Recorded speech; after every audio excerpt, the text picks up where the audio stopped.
64 members are in favor of the motion.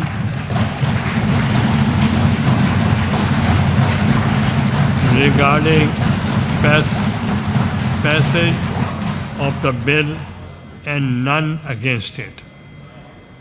I now announce the result of voting.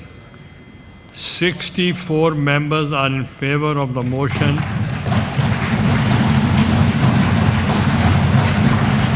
Regarding passage of the bill and none against it. So the motion is carried by the votes of not less than 2/3 of the total membership of the Senate, and consequently the bill stands passed.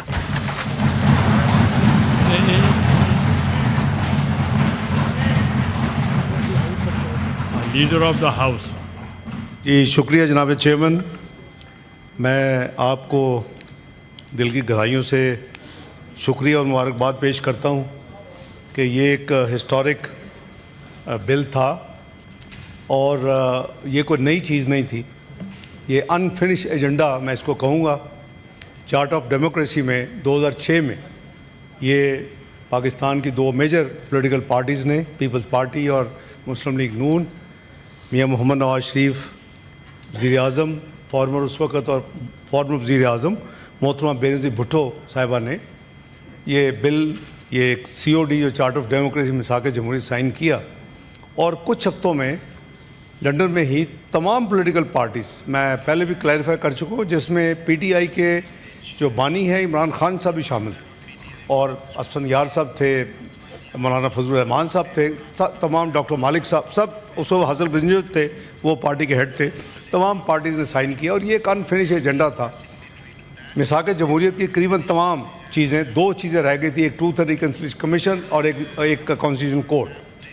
تو اس حوالے سے یہ انتہائی اہم ایک بل تھا, اور اس کے اندر بھی جو اس کی وجوہات تھیں 2006 میں بھی اور 20 سال کے بعد بھی قریباً, کیونکہ اس پہ کام تو شروع ہوا تھا 2002 میں, تو 23 سال سے یہ فیلنگ تھی کہ بیلنس کریٹ کرنا چاہیے. دنیا کے جیسے مختلف ممالک میں, کئی ممالک میں فیڈرل کانسٹیٹیوشن کورٹ ہے, اس کی طرز پہ, تاکہ کانسٹیٹیوشن اپیل جو ہیں, جو کہ بہت زیادہ ٹائم لے لیتی ہیں, وہ وہاں اس کو لایا جائے. تو یہ ایک separation of judiciary for the betterment and effective efficiency, ان کے لیے یہ ایک بہت امپورٹنٹ ایک امینڈمنٹ تھی.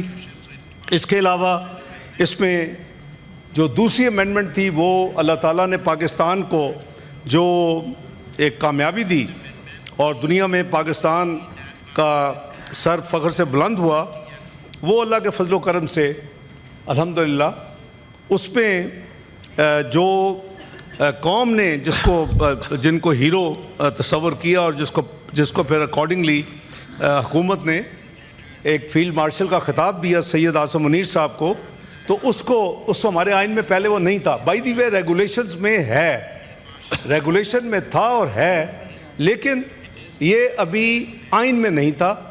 اور صرف ان کے لیے نہیں بلکہ تینوں افواج کے لیے 5 سٹار کی ایک سپیس کو آئین میں شامل کر دیا گیا.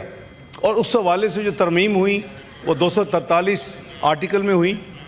اور اسی طرح میں یہ کلیئر کر دوں کہ سپریم کورٹ کے جو موجودہ جج صاحبان ہیں, ان کی سینیورٹی کو ملحوظ خاطر رکھا جائے گا, اور اس بل کے حوالے سے پروٹیکٹڈ ہے. کسی کی سینیورٹی اس میں چینج نہیں ہوگی. جو موجودہ چیف جسٹس آف پاکستان ہیں ان کی بھی سینیورٹی برقرار رہے گی. تو میں سمجھتا ہوں کہ ایک بڑی خوش آئند تبدیلی ہے. اور اس کے ساتھ ساتھ آپ نے دیکھا کہ جو ٹرانسفر آف ججز کی ضرورت پڑتی ہے, اس میں جو چینجز کی گئیں, اور ساتھ ساتھ جو آپ کو کانسیکوینشل چینجز کی ضرورت تھی, یہ جو 59 جو کلازز کو جس پہ آپ نے آج ووٹ کروایا کلاز بائی کلاز, یہ بیسیکلی اس میں ایک بہت بڑی تعداد کانسیکوینشل چینجز کی ہے. جو پرائمری جو ایریاز کور کیے گئے جس کا میں نے ذکر کیا, اسی طرح جوڈیشل کمیشن آف پاکستان جب آپ نے سپریم کورٹ اور ایک federal constitution court of Pakistan اس ترمیم کے ذریعے کھڑا کیا, تو اس کی بھی کمپوزیشن میں بھی دونوں جو ایپیکس کورٹس ہیں, نارمل اپیل کا سپریم کورٹ اور دوسری طرف آئینی اپیلوں کا